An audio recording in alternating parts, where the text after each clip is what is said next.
Hello and welcome to another segment of Good to Know Family Law Topics.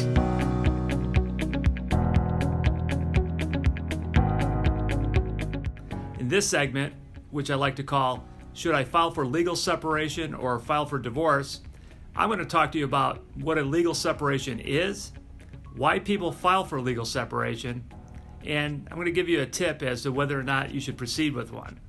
First of all, let's talk about what a legal separation is. A legal separation is everything that a divorce is, except for the fact that the marital status stays intact. And what that means is that there's a judgment of legal separation that divides community property.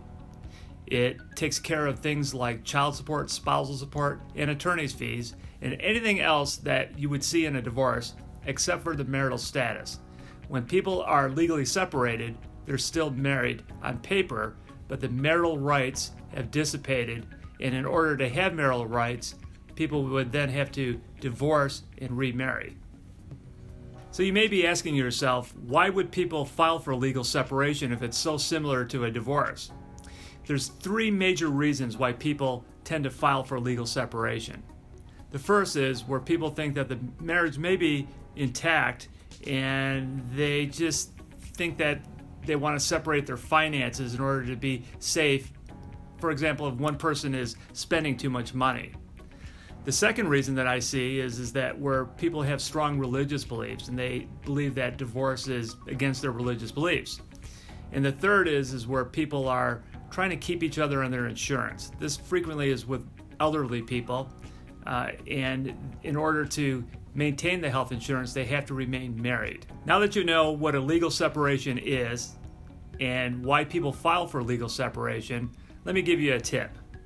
Never file for legal separation out of anger, or file if you think that you're trying to make a point to your spouse. And the reason why is that you don't have control over whether the case remains a legal separation. Your spouse will be given the opportunity to file a response, and in that response, he or she could easily change that to a divorce. And so if you don't want to risk the possibility of your case turning into a divorce and you're just angry, don't file for legal separation. Thank you for joining us on another segment of Good to Know Family Law Topics. Please read our blog if you're interested in learning more about this topic and other very important topics related to family law.